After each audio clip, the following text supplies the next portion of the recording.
Aujourd'hui, l'œil du Var est d'humeur un peu buissonnière. Nous avons rejoint la Normandie pour s'échapper un peu de ce sport, toujours en résultats bruts, en analyse brutale, en statistiques, en preuves irréfutables. Et si le sport, c'était tout à fait autre chose. C'était l'émotion, c'était un autre regard sur le sport. Voilà ce que promeut, en tout cas, à Deauville, le festival du documentaire sportif. Écoutez-moi, vous allez voir que le sport, c'est vraiment autre chose.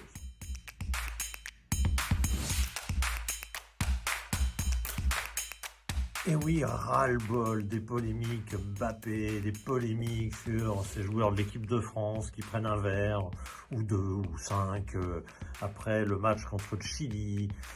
C'est le rugby qui n'échappe pas aussi aux polémiques de temps à autre, le handball avec des joueurs qui parient contre leur propre équipe.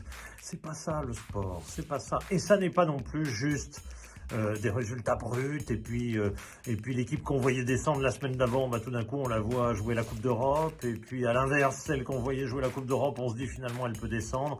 Non, c'est pas question de vie ou de mort tous les samedis, même si on est en communication de crise permanente dans un club de sport, malgré tout le sport, ça n'est pas que ça.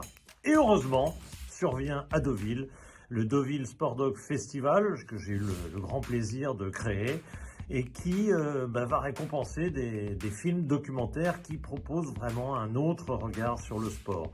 Beaucoup de sociétal, la moitié quasiment des films défendent un peu des choses sociétales, que ce soit l'aspect féminin, le handicap, l'inclusion, etc. Et puis vous avez également beaucoup donc de films féminins. Vous avez oui, certes, le football occupe peut-être 25% des films à peu près, mais très souvent sans même voir des images de foot, comme par exemple Nuestra Alma, qui raconte l'Argentine pendant la Coupe du Monde qu'ils ont remportée. Vous avez d'autres exemples comme Didi qui nous emmène à l'Annapurna avec des porteurs indiens et un autre regard. Vous avez les lutteuses, les combattantes en Inde qui sont arrêtées par la police. Bref, c'est une multitude de regards sur le sport, même si bien sûr il y a la place pour le haut niveau, puisque John McEnroe par exemple présentera son documentaire, et puis Antoine Dupont par exemple pour le rugby. Mais voilà, c'était un autre regard, je voulais vous faire partager cette envie d'autre chose, sortir des polémiques stériles, quotidiennes quasiment, et souvent inintéressantes, et surtout souvent sans rapport avec le sport. Or, le documentaire, finalement, c'est devenu la manière de se saisir l'intérieur du sport, l'intérieur des acteurs du sport. Et ça me rappelle Charles Bietri, la première époque Canal où vraiment l'envie d'être au cœur du sport tout le temps, d'être dans les vestiaires, de sentir le sport, sentir les crampons, sentir les odeurs de vestiaire, c'était ce qui animait Charles Bietri depuis le tout début de Canal.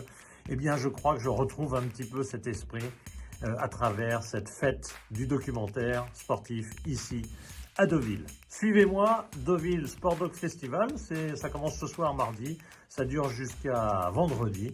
N'hésitez pas, venez, vous allez vous ouvrir à bien d'autres choses que le 2-1 sur penalty, polémique. Il y a autre chose dans le sport, franchement, il y a vraiment autre chose. Allez, bonne soirée, YouTube, Inémédia, Weekend Sport, évidemment, tout ça vous connaissez, et vous savez où trouver donc ces chroniques, et également vous pouvez donner votre avis, parce que vous n'êtes peut-être pas d'accord, hein, vous préférez peut-être vous énerver après Marseille PSG ou l'inverse. Allez, bonne soirée.